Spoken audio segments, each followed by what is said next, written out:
Thank you for joining us for the 7 Secrets of Effective Farmers webinar series, our last session, Succession Planning. We're grateful to have Danny Morris from University of Tennessee Martin joining us as today's instructor. A few housekeeping items. Please leave your microphone on mute and video off during the session. If you would like to now locate a chat box and type your name and location into the box to help me record attendance. You may use the chat box at any time during the session to submit a question.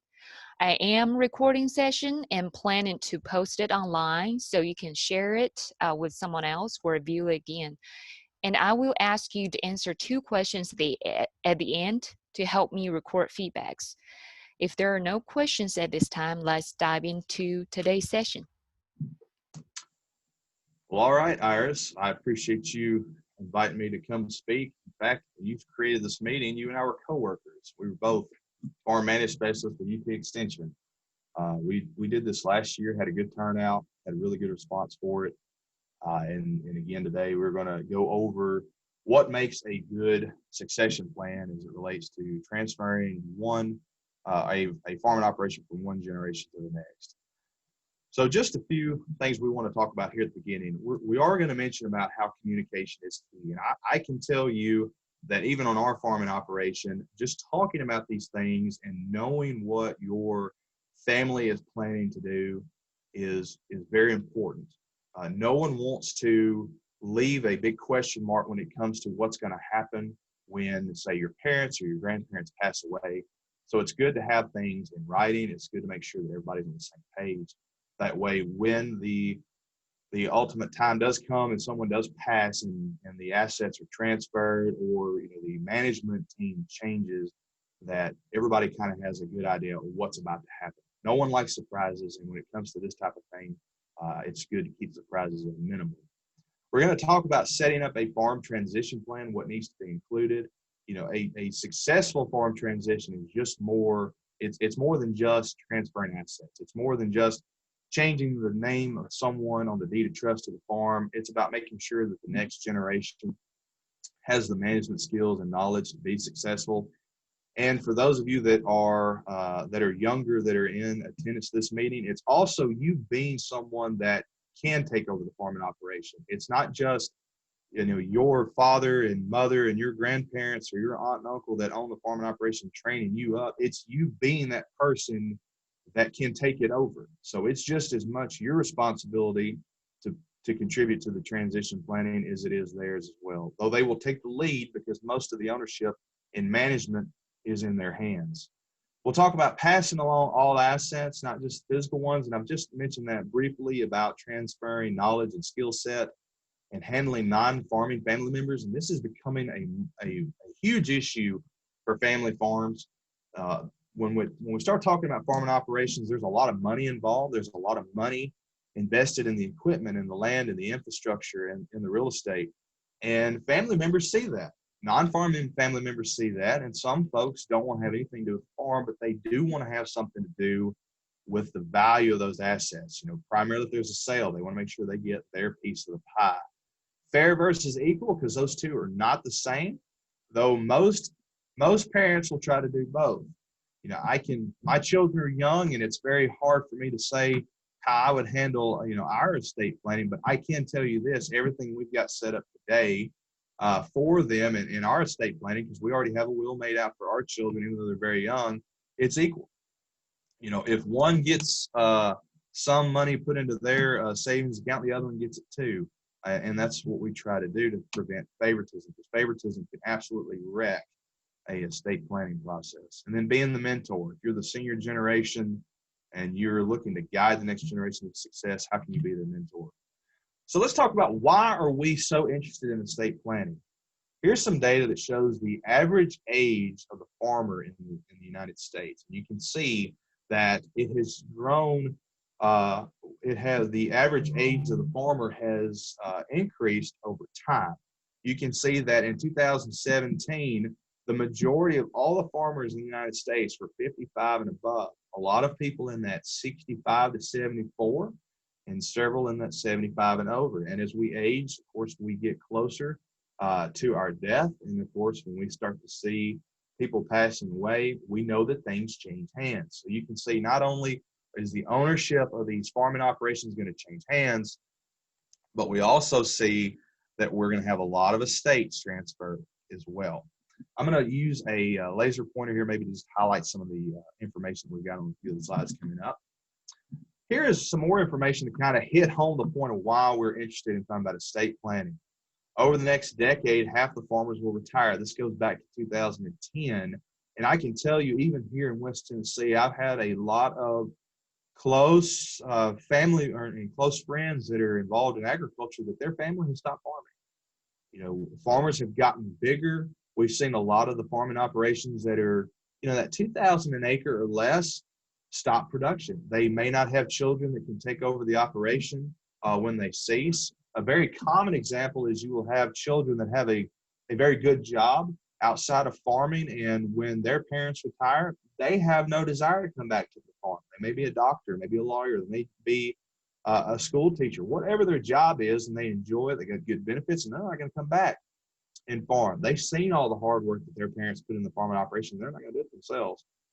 So we see those farming operations cease to exist. Dr. David Cole is a well-renowned economist with Virginia Tech.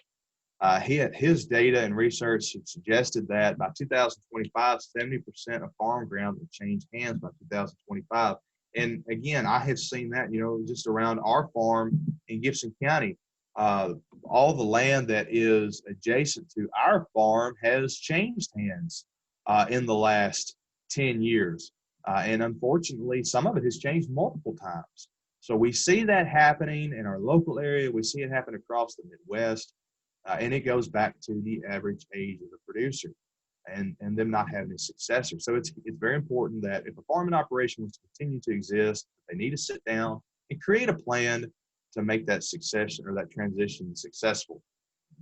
So what are some other factors that have influenced the rate of farmland change in ownership?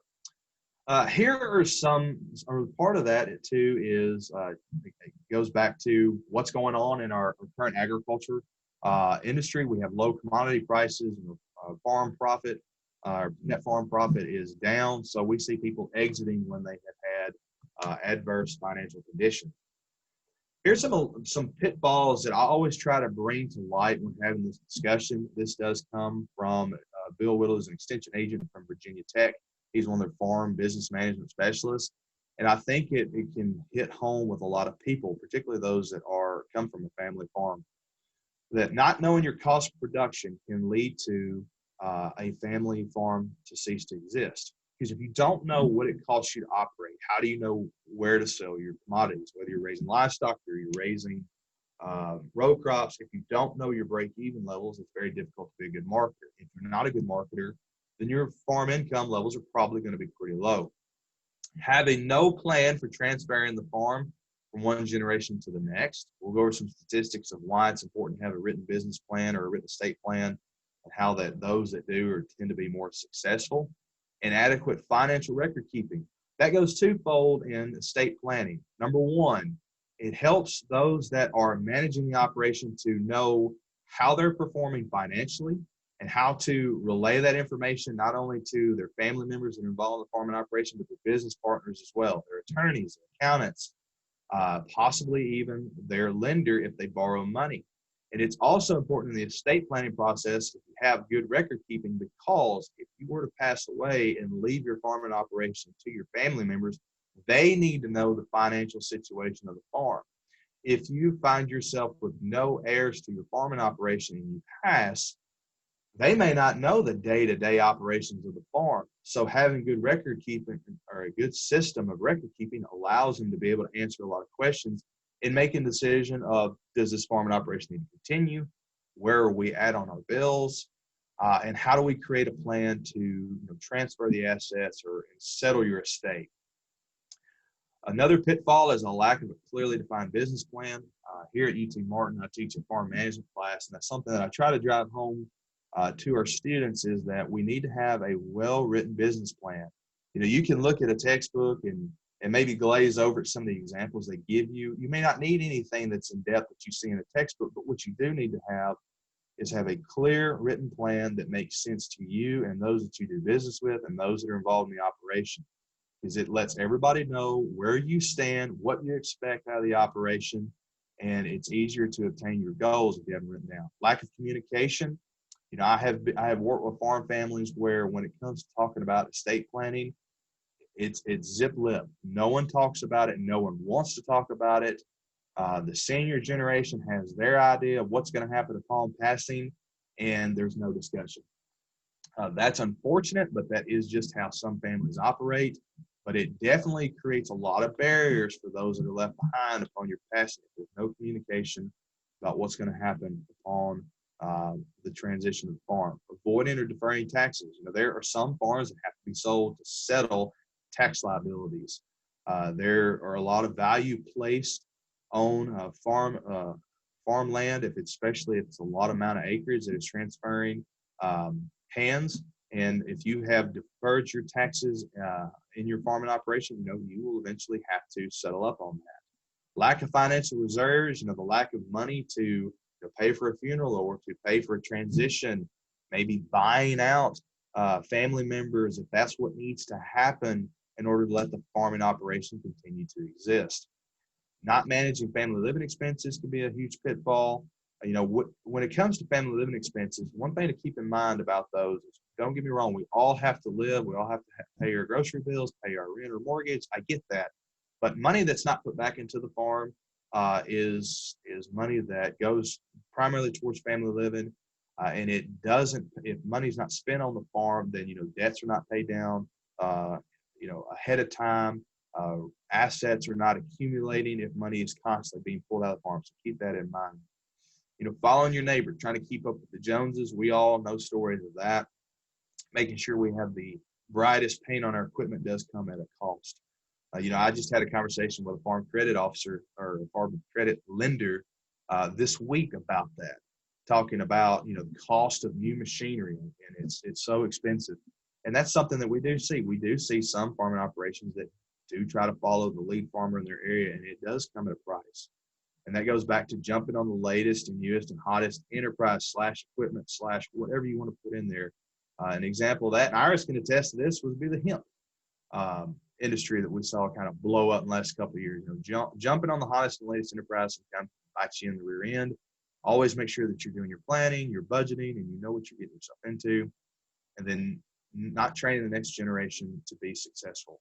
Not allowing the generation to have ownership in the operation, to make management decisions to help train them, can leave them in a situation when you're gone that they are not ready to take over the operation. It seems like in a lot of farming operations, there's that one member of the family or one generation that they just have the Midas touch, that whatever they do just seems to be golden and it always grows. Your children may not have those abilities, and that's okay. Not everybody can be a top-tier manager. If they're not a top-tier manager and you realize that, your job, if you want it to be successful, is to try to train them to be that top-tier manager. What knowledge set are they lacking or skill set are they missing that you need to help them get? Maybe you do need to bring in some management or a professional to help them. Maybe they're not good at accounting and record keeping. Maybe you weren't. Maybe you need to hire a good accountant to do your bookkeeping. So those are things that you can just try to plan to help them. In talking about goals for your farming operation, we talk about this a lot in class, and we also talk about it in extension about SMART goals. We want our goals to be specific. We don't want to just write down something for the sake of writing it down. What are you trying to achieve with your estate plan? Write that down. Measurable. It is something that you can actually attain. It's not just some lofty goal that you're painting wallflowers. It's something that you can actually do. That's the next one, attainable. Not setting unreal expectations, making sure that what you set forth in your estate plan is possible, and write down the steps to achieve those steps. It's relevant, it is applicable to your business, and it's timely. Make sure that your goals are time bound, have a deadline. If your goal is to, after being a member in this meeting, you want to create a estate plan, you want to write a will. Well, say you're going to get it done by the end of the year or the first 6 months of next year after talking with an attorney. set yourself a deadline and hold yourself accountable to make sure that you achieve that. We mentioned communication earlier. I won't spend a lot of time on this, but there is a huge need for communication in creating an estate plan, particularly in farm families. It seems like this is a huge issue. Not a lot of people want to talk about their death. They want to talk about, family members not being there, but we need to make sure that we break down the barriers of communication, and we need to make sure that everybody is on board. The one thing I do want to highlight is make sure that we talk about non-farm family members in these conversations. We want to make sure that they are brought up and we know how to handle that. There are huge generational differences. I know that is something that I deal with even on our farm. Me and my father, we farm together, we raise cattle together, but there's a huge generational difference between him and I, or he and I should say. He puts in a lot more hours on the farm than I do. Primarily when he lives on the farm, I live 45 minutes away. But another thing too is my interest is more spending time with my kids. Obviously his kids are grown and gone, but mine are 3 and 1. My priority is to spend time with my girls. My dad's priority has always been to work. I know that even before us farming together, even when I was a child, his hours put into his work were much longer than what I put into mine. Not to say that I'm lazy, but it's just that's how he was raised, was to always work. It seemed like sun up, you hit the ground running, sun down, that's when you go to bed. That's something different. So as far as goals of the farm, his goals may be to grow the farm as big as possible. Mine is to make sure we can pay our bills and be satisfied with a certain level of profitability, but also have time to spend with the kids. It could be a personality difference. Some people are very headstrong, others are not. I've been on farming operations where it's 3 generation operation, but there's a big difference in the personality of, say, grandfather and grandson, or grandfather. One thing I see a lot is the grandfather's generation is a lot like the grandson's generation, but the son or the father of the grandson is totally different, just a totally different personality. Of course, we have gender differences. Men and women are different, how we think and how we act, and that makes and there's different goals for what they want the farm to accomplish. So how do we improve our family communication? And I'll just spend just a little bit of time on this, is just do it. Talk about it, get it done. Try to leave the emotions out of it. If the emotions start to run high, stop the conversation, come back, and try again when emotions aren't running high. Because people have a lot of pride in their farm, have a lot of pride in their family, and if your goals are different, you're going to clash with your family members. That's okay. It's going to happen. Don't make this process create an issue where Thanksgiving and Christmas are no longer pleasant for anybody. Now let's get into the meat of this topic, talking about the transition plan. What does it include? Well, first, it includes an estate plan. Who's going to get what? How is it going to be transferred? Tax planning, because there will be taxes that come along with an estate transfer. Thankfully, a lot of our taxation on estates, you have to have a very large estate now to be taxed with the current tax laws that we have in effect, both at the federal level and at the state level. If you want more specifics on that, I would highly suggest you visit that topic with your attorney and your accountant, primarily your accountant, when we talk about tax planning. We're going to look at business planning. We'll spend some time on business structure.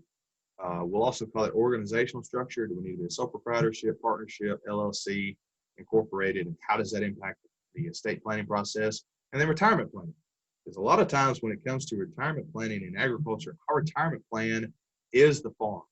The common phrase we use is farmers are dirt rich but dirt poor, meaning that they own a lot of assets, a lot of land, but they don't have a lot of cash. And that can create a problem when we need to pay bills, particularly maybe it's a medical bill or bills related to an estate transfer. Family goals, management transfer, we'll talk about that on the back half of the presentation. And then the labor responsibilities, onboarding the next generation, giving them more responsibilities, and managing the day-to-day activities of the farm. And then an exit strategy, creating a plan of If the farming operation is not going to continue, if that is obvious, that none of your heirs want to continue the operation, you need to have an exit strategy to get out and sell the estate and keep all those involved hopefully happy. So why is it important to have a written plan? Iris provided me with this information, I believe last year, and I have enjoyed having this infographic. Is that 83% of people don't have a goal. 14% of people say they have their goal in their mind, and that makes them 10 times more successful than those that have no written goals. People with written goals that actually create a business plan is only 3% of the population, and they find themselves to be 30 times more successful than those that do not write down their goals. I've heard this from a different group of people or different groups of people. I've heard this type of information from the likes of Dave Ramsey, and I believe it. If you don't have a written plan, it's very hard to achieve it because you're not striving toward it. It's just something maybe in the back of your mind, but having it down on pen and paper and having everybody in the operation, especially the management team on board, is paramount if you want your succession to be successful or your transition to be successful. So let's talk about organizational structure. We're going to talk about the legal instruments and transferring of an asset, such as using a will, power of attorney. We're also going to talk about trust and we'll just skim the surface on trusts. There's a lot that goes into the creation of a trust, and we'll talk about that in a moment. What financial information you need, what are some financial ratios you need to look at, what type of record keeping related to financial records do you need? Who are the important business partners that your heirs need to know or that your spouse needs to know? It's going to be your lender, your accountant, your attorney, and other key business partners. I know my wife and I sat down, I'd say about a year ago, when we did our will, and she made the comment that, if I had passed away, she's like, I don't know anything. She said, I don't know how to log into our online banking. I don't know who our financial advisor is. She knew it was with Edward Jones. She didn't know who it was. Said, I don't know who a good attorney to use. I don't even know the online password to get into our different loans that we have. So, it never crossed my mind. I've always taken care of it. Well, I just pay, I make sure that the bills are paid and that all the loans are paid. So I sat down and wrote everything down and gave her a copy of it and, started introducing her to who our financial advisor is and having joint meetings with her. And that was just something that I had failed to do, but now she has that. Well, does your spouse or do your family members have that information? Some may not. And then creating a timeline of when the next generation is going to start playing a larger role in the operation. And to me, this is probably going to be the most important part, training up those that are coming after you so that they are successful. I do like to think that, I will give my father credit. He has done that. I've started making more joint decisions with him, being more involved with the finances of the operation. I do our bookkeeping, and that's helped me. That has helped me take more ownership in the operation. It's helped me be a better manager, and it also will help me be better prepared for when he does eventually get to the point where he can't be actively engaged in the farm or does unfortunately pass away, which I hope is quite a bit of time for me. Ownership structure of the farm. That has a huge impact on the management team. If you own the farm, obviously you're probably the manager. If you're a sole proprietor, you are the operation. You can't separate yourself from the farm and operation. The ownership structure of the farm does help define who's responsible for the liabilities of the farm. If there is, say a lawsuit, who has the most liability? If you are the operation, it's you. You have no separation of liabilities and debts. And of course, it can help set up the parameters for transferring the business ownership and control of the farm. LLCs can be really helpful in that. We'll talk about that as we get to it. So things to keep in mind when we do start establishing organizational structure is management of the farm. If you are part of the ownership team, you're probably actively engaged in the management. You may have well-defined roles. Somebody may be the one that takes care of the finances of the operation. The other one may take care of the day-to-day. It does help establish who's going to maintain ownership in the event of your passing. If you create a LLC or a partnership or a corporation, a lot of times there is something called an operating agreement, particularly with an LLC, that defines what happens when you pass. Does the business continue or does it cease to exist? Or if you decide you want to get out, do your business partners have the right to purchase your ownership interest? In most cases, that is how an operating agreement is created. Liability of the farm, how exposed are you in the structure of the ownership structure that defines that? And do you have a way to limit your personal liability from the farm? And some people do need that. Some people have significant off-farm income that have ownership of a farmland or farm operation. So say you have a family member that is is in joint ownership of a farm operation. Maybe they're a doctor and a lawyer and have a significant off-farm income, but they also have ownership in an entity that maybe owns the farmland that the farm works. That is very common, that the land is housed in an entity and that ownership is broken up amongst the children of the senior generation. They may want to protect themselves. They may have a lot of investments off the farm, so an LLC may be something they seek. Taxation of profits, there is what is called double taxation on corporate earnings. This occurs in certain business structures, and we'll mention that in just a moment. The business is taxed on profits, and generally speaking, when we're dealing with an LLC and a partnership, the earnings of those entities are taxed at the individual's personal tax bracket. That's what's called a pass-through entity. For example, with an LLC and a partnership, the earnings from those entities are transferred to your personal 1040 tax return through what's called a K-1 distribution. It comes through on your Schedule E Part 2. It is the earnings of the business that pass through to the owners based on your ownership interest, and then you're taxed at your personal tax bracket. That's what's called a pass-through entity, and the taxation of the profits is treated differently on the tax law if you're incorporated or whether you're treated as a pass-through entity. We'll talk about that in just a moment. So here's where we're going to spend some time. We're going to talk about sole proprietorship, partnerships. There's two different types. We have the general partnership and we have a limited partnership. In the limited partnership, you have what's called silent partners, corporations, and then there are the C corporations that we're most familiar with that trade on Wall Street. You can be. I have seen farming operations structured as a C corporation. I've also seen S corporations, and the S corporations have a little bit of a benefit over the C corporation for smaller businesses, and we'll mention that in just a moment. And then a limited liability company, or an LLC. When you file an LLC within the tax law, you can be treated as a partnership or corporation, and we will look at that in just a moment. This is probably the one that gets the most attention when someone does want to become an entity, is an LLC.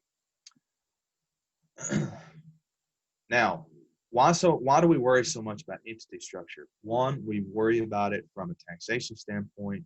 We also worry about it from a liability standpoint. Some people do want to limit their personal risk, and organizational structure helps us mitigate our risk.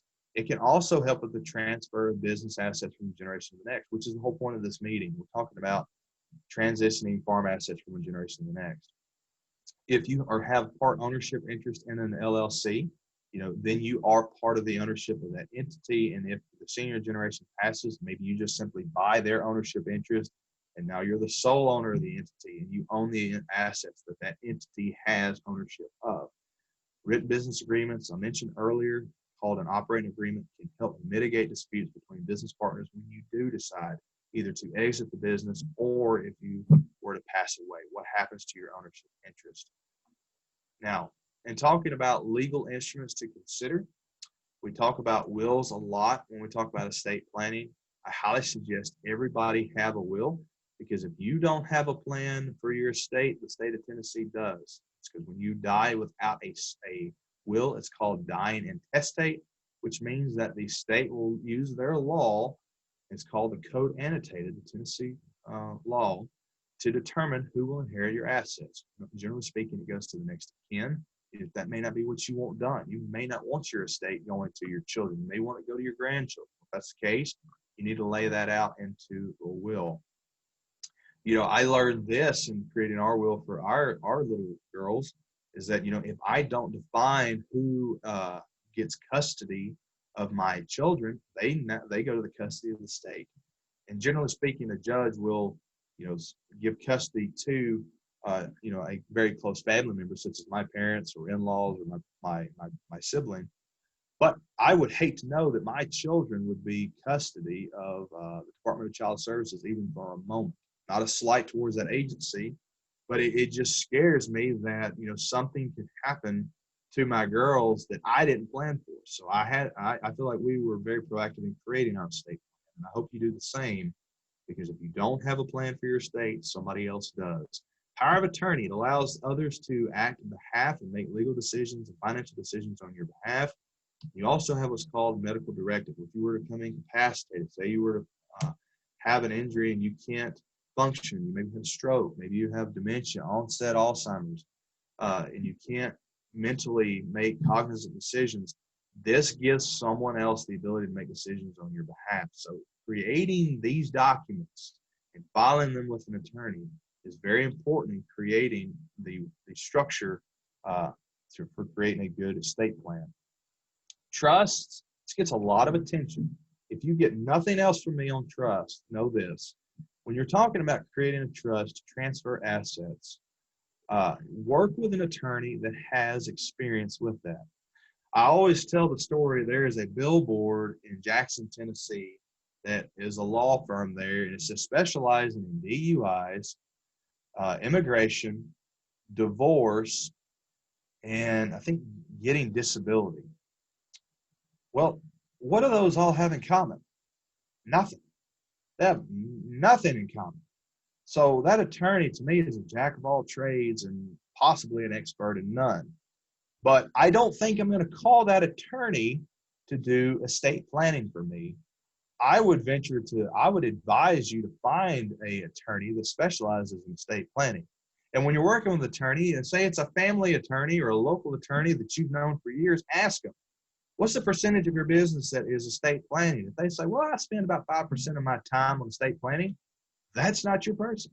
That is not who you want, particularly when it comes to creating an estate plan for farming and farming operations. You want somebody that understands agriculture. You want somebody that understands the law, the tax law, have an accountant that understands the tax law, that can create the right assets or choose the right legal instruments to transfer your assets. So trusts, they are a legal agreement between a person as the trustee of the assets included in the trust. The one thing I'll mention to you, they're commonly used to transfer assets such as land from one generation to the next. I see that a lot. And where land is pledged into the trust, the trustee is established. And then we keep the land in that trust, and it is transferred on down through the oncoming generations.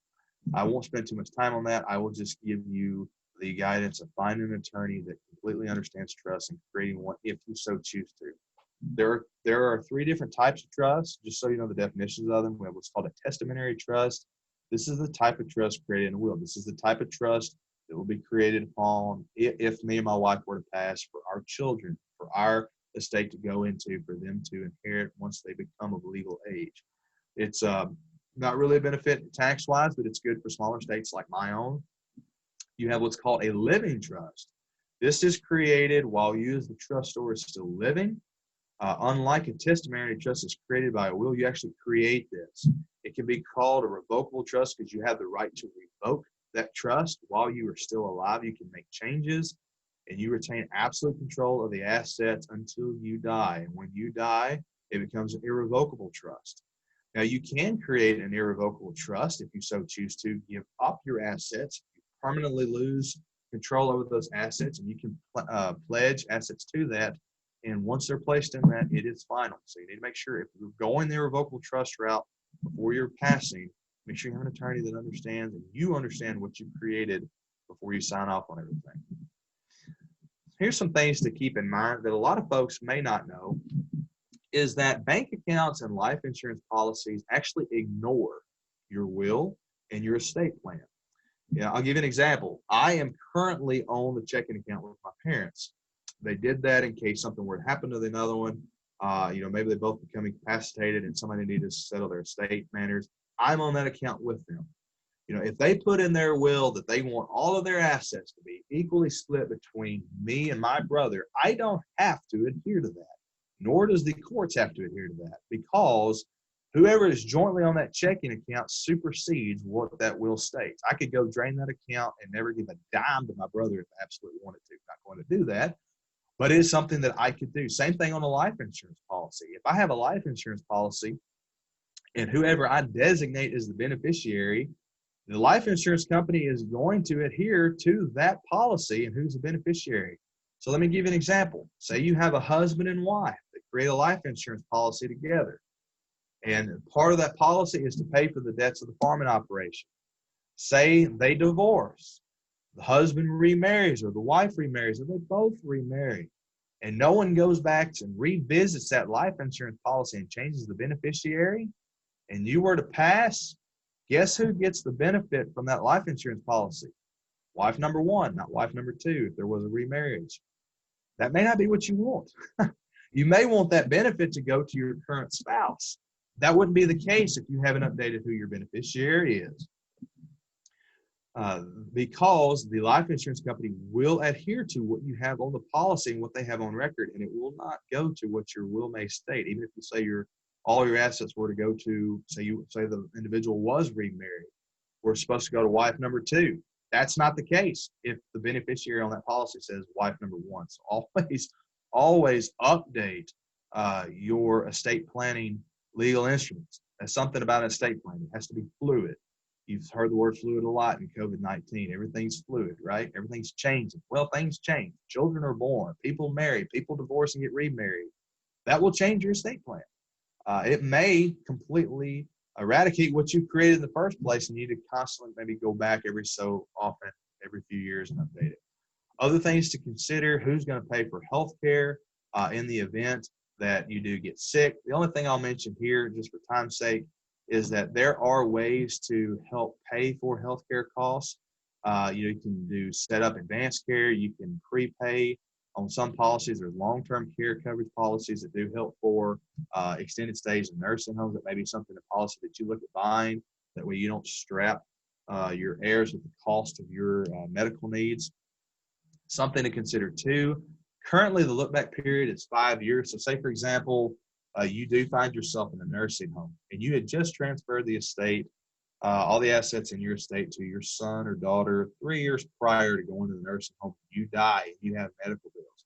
Well, guess what? Medicare can go back 5 years and say, well, you transferred those estates 3 years ago. You were trying to dodge a health care bill, and they can force legal action and try to recuperate some of the costs that they have spent on your health care from being in a nursing home.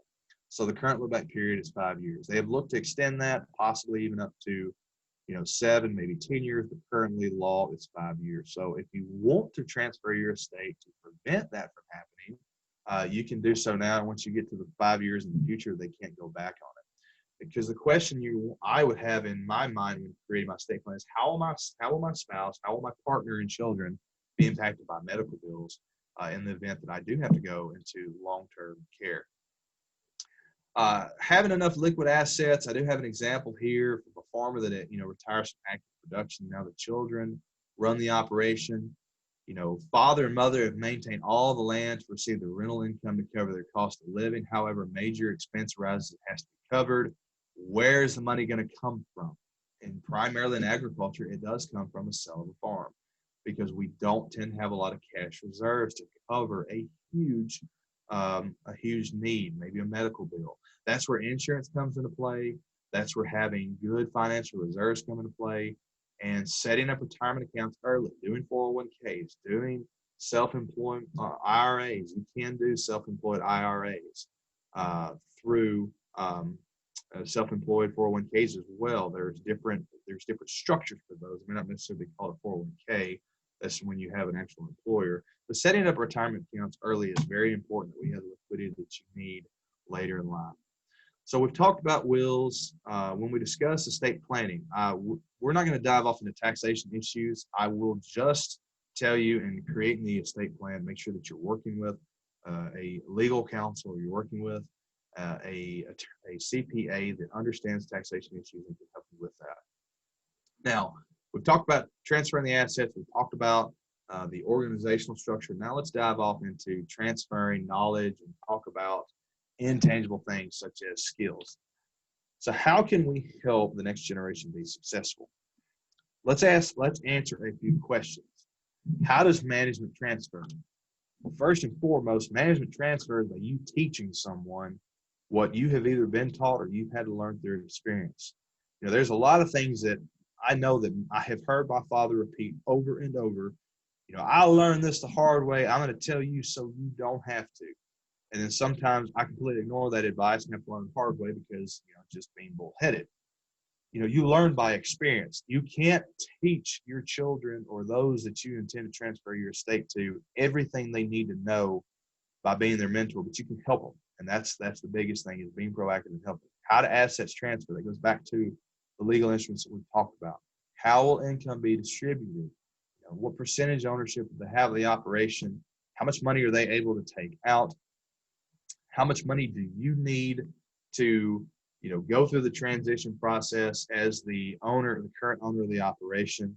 Who's going to oversee the transition? Is it going to be you and your children jointly, with eventually them taking over the operation? When is that going to happen? It goes back to having a deadline, a timeline for your goals. How can we minimize the unknowns? We minimize the unknowns by having a planning for things that have yet to come. We also can minimize the unknown by having certain risk management tools in place, such as insurance. And also, how can I make the farm transition from one generation to the next easy on my family, because they're very likely they'll be grieving upon your passing. And to me as a father, this is the most important one to me. When I'm talking about the planning process for myself, when I consider the process for our family farm, I want to make sure, how do I make this as easy as possible for my wife in the event of my passing, which I know I'm young. I mean, hopefully that's a far ways away. But, these are comments that I hear my father make as well, is how do I make this easy on you? Because when it does happen, you're not going to want to have to go through a lot of planning. Hopefully that's put into place, because it's not going to be an easy process anyway. And it's going to be even harder, more difficult when dealing with the death of a family member. So it is more than a transaction. It's more than just, adding someone to a bank account, making sure someone's name's on the deed of trust. It is getting them trained up in the way they should go. We've mentioned about including, the future generation in conversations with lenders and accountants and attorneys, that way they know who those people are. There's a lot of assets out there, or a lot of resources out there that can help people. I know UT Extension has a lot of resources to help with the transition.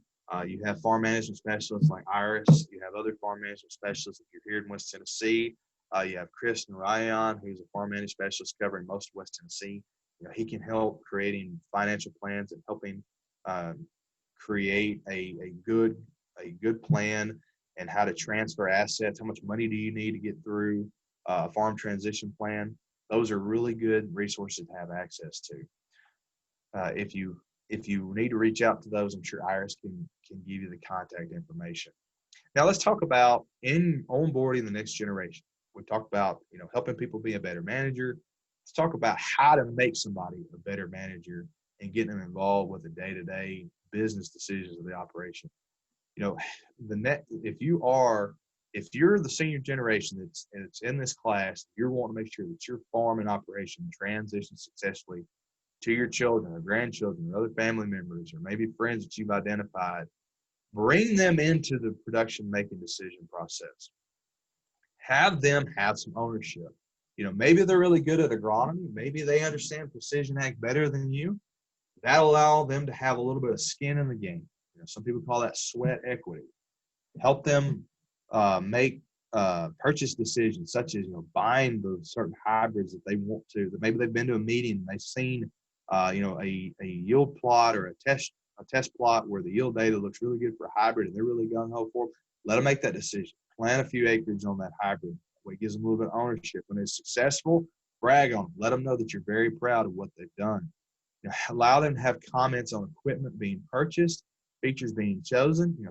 Particularly if they're the ones working on the equipment, let them have some say on it. Let them have some input on what you're purchasing, because it gives them a sense of ownership and a sense of pride in the operation. Allow them to be part of the conversations between your lenders, attorneys, and accountants. When it comes time for your operating line of credit to be renewed, bring them in there. maybe buy a piece of equipment in their name and let them see how that process goes, because you don't want that first conversation with these people to be without you in the room, meaning that you passed. You want them to know who these people are. That way, when you are not there, that's not the first time they've met these individuals. And possibly, maybe work some of the farm in their name. I've seen a lot of farm families where they have part of the crop actually done in their children's name or grandchildren's name that are working with them. Let them have their own schedule out. Get them used to filing a tax return. That way they have a really good idea of the actual process of managing the farm. Now, the one that nobody wants to talk about, non-farming family members. This is going to be probably one of the toughest things. This can absolutely wreck an estate plan. But I'm not here to say that non-farming family members are always trouble. It's just that most non-farming family members don't care if the farming operation continues. What they care about is, do they get their share of the wealth that you have accumulated? It's not that they're gold diggers. It's just that they're not going to farm. They have no interest in farming. Some of them don't. So what they want is, they may want that cash flow. That is sometimes the case. Sometimes it's not the case. Maybe you think I'm talking at both sides of my mouth, but some farm families are able to bring in non-farming family members and allow them to own maybe the farmland, not necessarily the equipment, and they're compensated through the rent of that farmland, and they're satisfied, and it keeps the family farming operation intact because there wasn't a sale. No land had to be sold.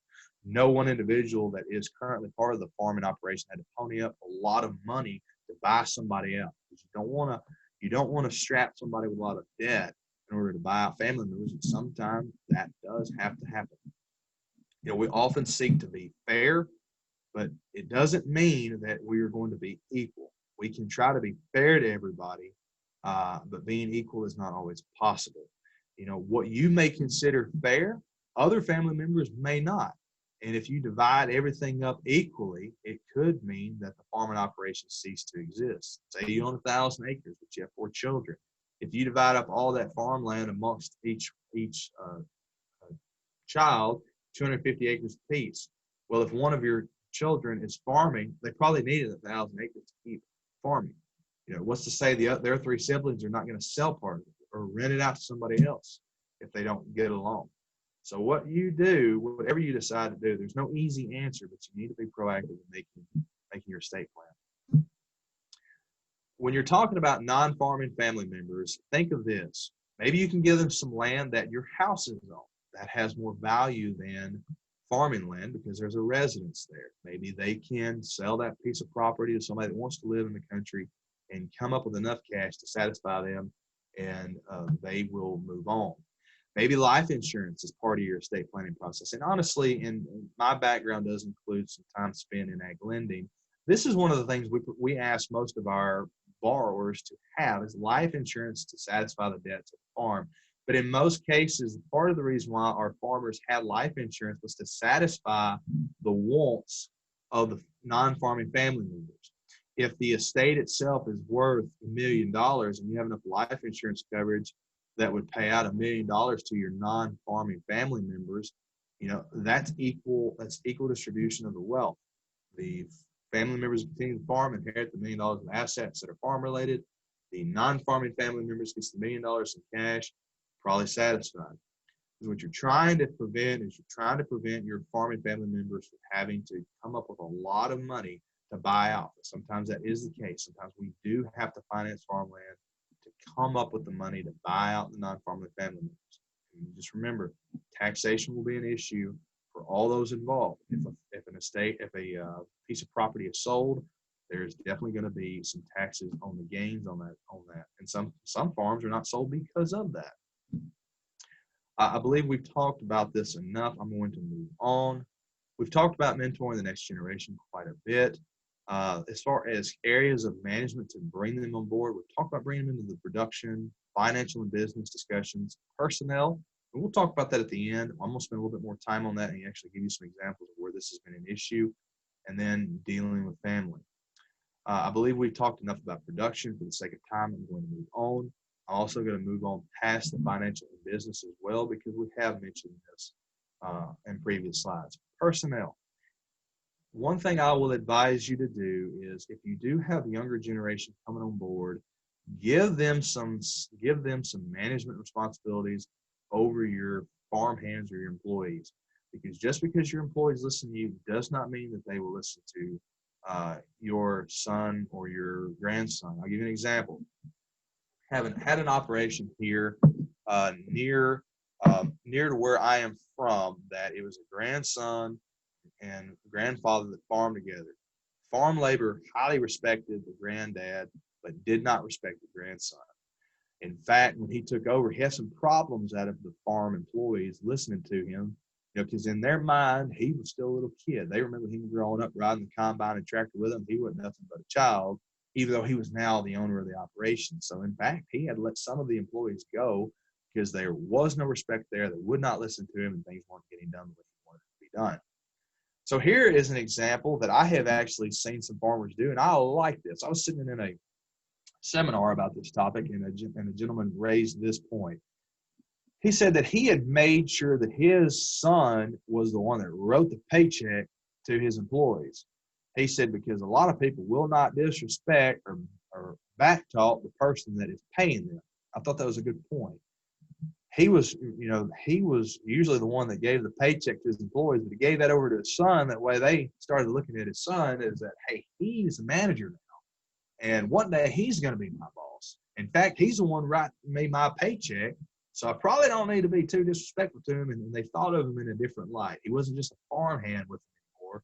He was now part of the management team because his dad had given him a managerial role of being over payroll. So make sure that your successor has respect of your employees and that they know that they are part of the management team and they're not just another farmer.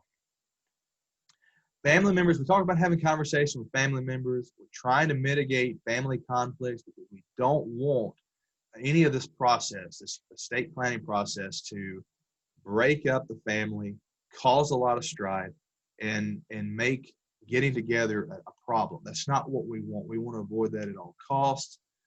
So whatever you do that you can minimize potential conflict while you're still alive, be proactive and do that. Consider reactions from your children, your children's spouses, your daughter-in-laws, your son-in-laws, maybe even grandchildren, if that's part of who's going to be taking over the farm.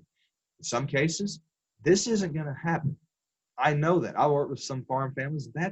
They are not going to get along, and I understand that. I can give you a prime example in our family. We had a family member in one of our farms. It was part of ownership of one of the farms that we have under our ownership now, where there was no getting along. We had to buy that individual out, and that resolved the problem. He's no longer part of the ownership team, and that happens. I understand that. It happens. Conflict does arise in family, and a lot of times where conflict arises because there was favoritism from previous generations, or maybe even you are showing favoritism. So maybe you can try to avoid favoritism to mitigate family conflict. So some of the goals of the transition is kind of a recap. We talked about having, good records, financial information. Iris, I know I'm kind of getting towards the end of the time. I will try to go through the financial part of this talk, and then I'll cut it off. Okay, Iris? And then we'll open it up to questions. Sounds great. So let's talk about some of the financial information that you're going to need. Number one, you're going to need a balance sheet. You're going to need a profit and loss. Probably going to need a projected cash flow.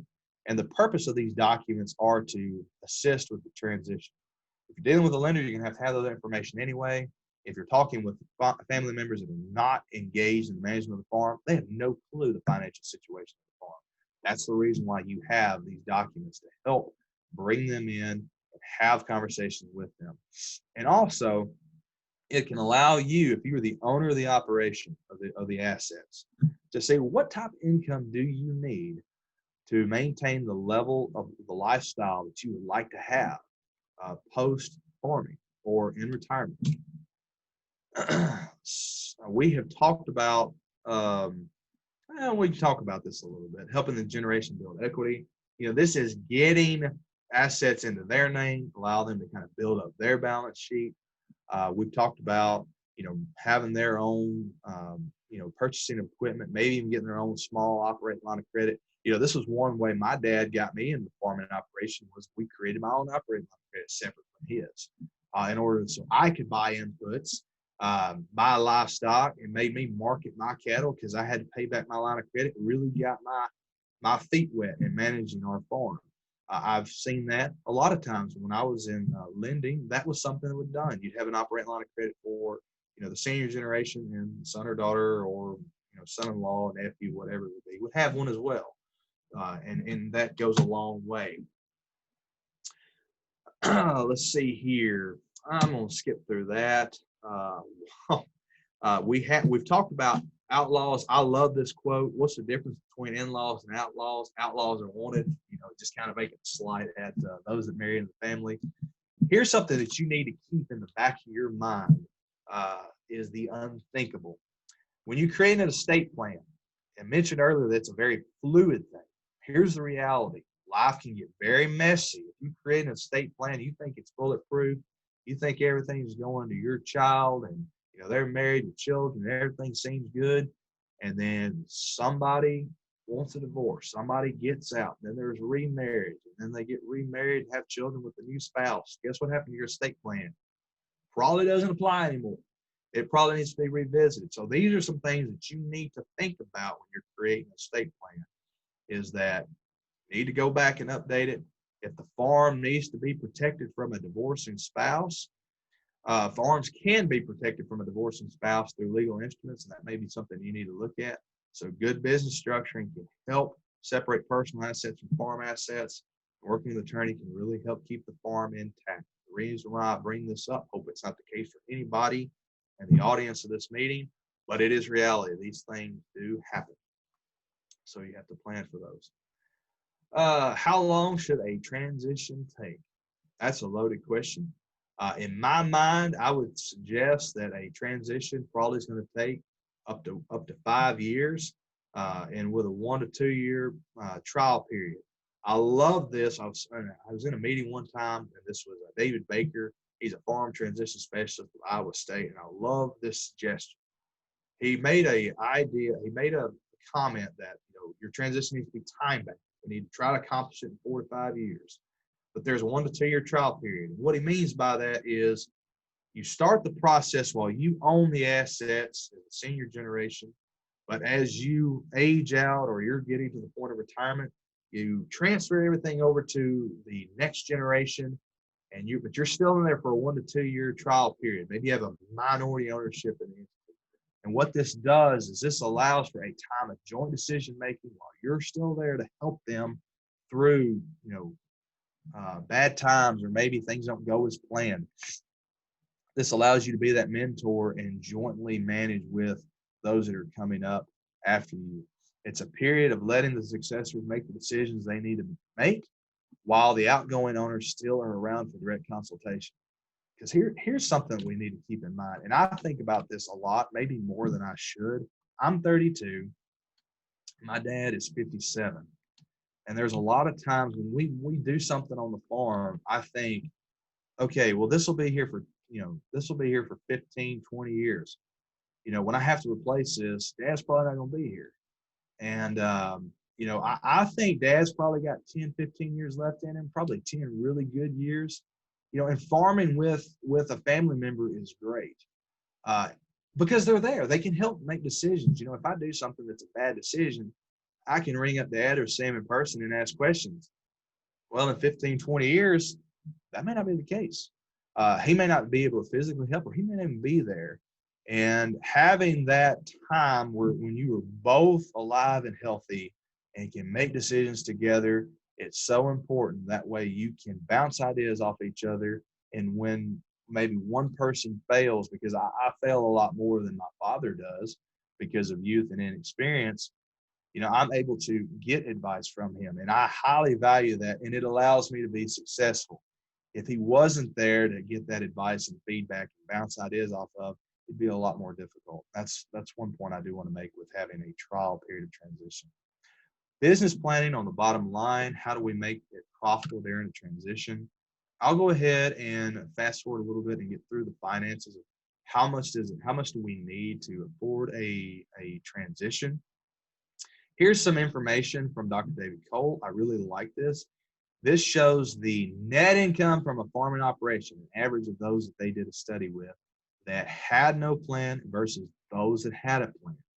Their return on assets was 2.5% higher than those that did not. The net income from the farm was almost double of those that did not have a plan. So it definitely makes sense that those that plan are more successful. They're better prepared.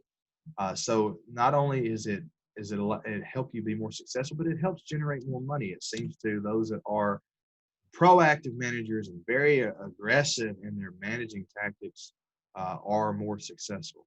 So how much of an expansion to afford a transition? Because that's something. More people that join into an operation, more money needs to come from that operation to sustain it.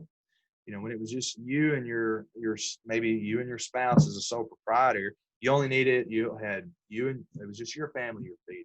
Well, if you onboard the next generation, now you're feeding your family and maybe your children or your grandchildren and their spouse. So here's some information that comes from the Kentucky Farm Business Management. They have an annual summary that they put together, and they did this research, and I think it's applicable to our conversation today. They look at the NFIFO, which is the net farm income from operations. This is what is used to pay family living, taxes, any debts of the farm, and how much money is needed for growth. And what they found from the years of 2011 through 2016, we saw a huge reduction in the net farm income from operations. And most of this is tied to commodity prices. But as we see this value getting lower, it also means that the financial situation of the farm is decreasing.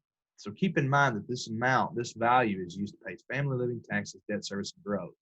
What they found is that they needed $4 more of gross revenues in order to earn $1 of net income. So that's a lot of income that they needed to generate, a lot of revenue that they needed to generate to have enough income to afford to keep farming. But when we throw another family into the operation, we need even more gross revenue. So an additional $100,000 of gross revenues won't do it. We can take $100,000 and divide it by our net farm income from operations ratio, and the average here from 2012 to 2013, 0.23.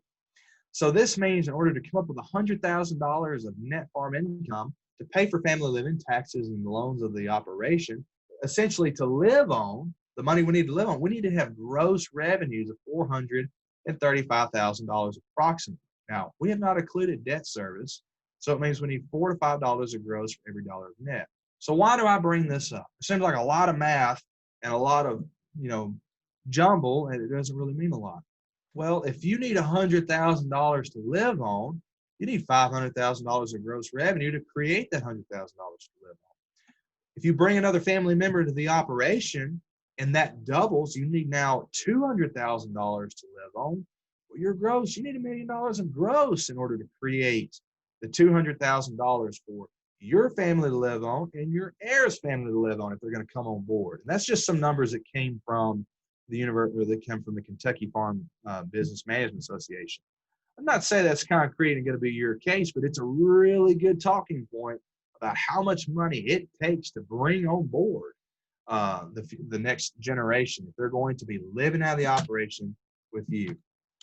So we see there are some challenges in onboarding the next generation. We definitely have to decide or sit down and plan, can the business afford the transition? Do we have enough money coming in to feed two families? Also, do we have enough money to afford the transition? Particularly how the way the family wants to do it. If Junior doesn't have any money, who's going to be able to afford the transition to maybe buy out his siblings in case it does come to that? It may be you, or it may be we have to pledge all the assets of the farm to generate the liquidity to afford the transition. So it's definitely a big challenge to come up with the money to afford the transition, but that's why planning is so important. So you have time to accumulate the resources you need to either maybe buy out non-farm family members or to grow the operation to the point where it can sustain all those that want to be involved in the operation.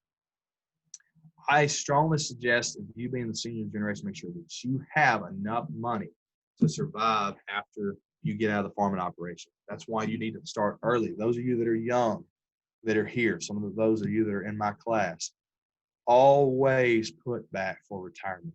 I don't care if you do an IRA, I don't care if you do a 401k, whatever instrument you choose to use, start now. That way you have the liquidity you need. Because as a parent, I can tell you this as a parent, I don't want anything to be an anchor or a handicap to my girls financially. I always want to make sure that I have the resources put back. That way when I pass, things are taken care of and I don't hinder them. I don't want to be a burden to them. I think most parents are that way. That's why you, as the owner of the operation, need to make sure that you put back and you can take care of that, because retirement income needs will cover lifestyle costs, day-to-day living. What will your cost be in retirement? Probably going to be lower than when you're in your younger years, because your home's paid for, maybe you're not driving as much.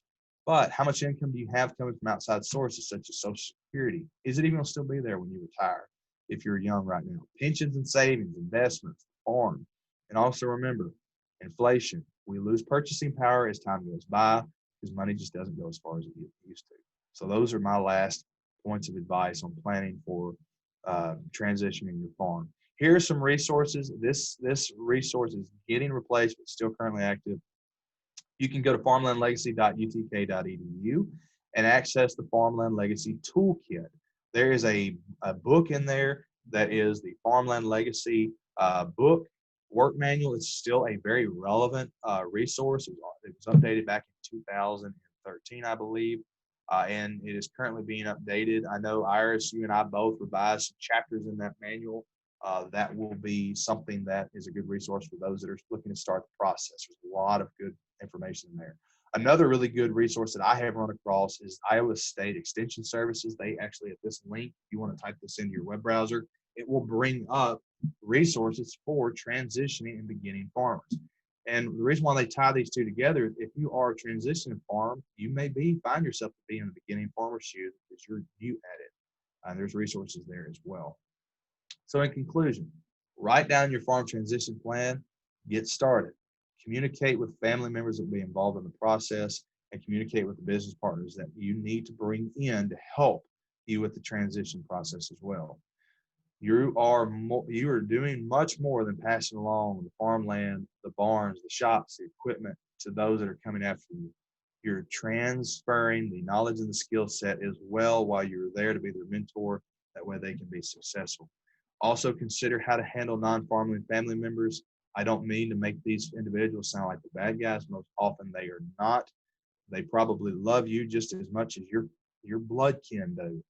But they also may have a different idea of the farm than you and your children may have. One thing I'll leave you with, get started on your farm transition plan and don't delay. And with that, I'll open it up to questions. If anybody has any, I'm sure that they can type them into the chat box, or they can simply unmute their mic and talk to us as a group. Thank you so much, Danny. This is another great session. That's really important topic. Do you all have any questions for Danny?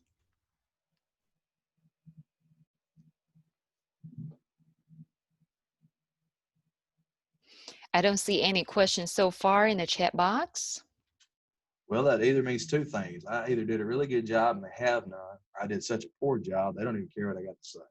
Well, I learn a lot. I always learn a lot from your sessions for sure. Got some comments on good job.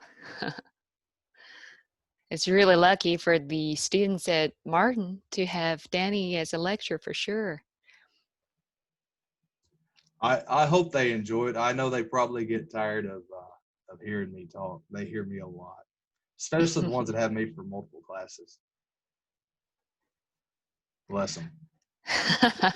We've got a good group. I know I've been very, very happy with the students that I've had this semester. They've been very, very good. Let's see, it's good. Well, I'm just going to launch this 2 questions. So if you're still here with us, please answer these 2 questions for help me report feedbacks. And just a little bit update on the farmland legacy menu that Danny just talked about. We're going to update, I think, here pretty soon. It's almost done. I think we've done all the chapter reviews. So it will be out here soon. Do you think it'll be before the end of the year, Iris, that manual? I would hope so. I think Kevin is here. Maybe he can tell us more about it. But recently I just got some update from Chris that one of the chapters has done review and ready to go. So I'm here, that'll be pretty soon.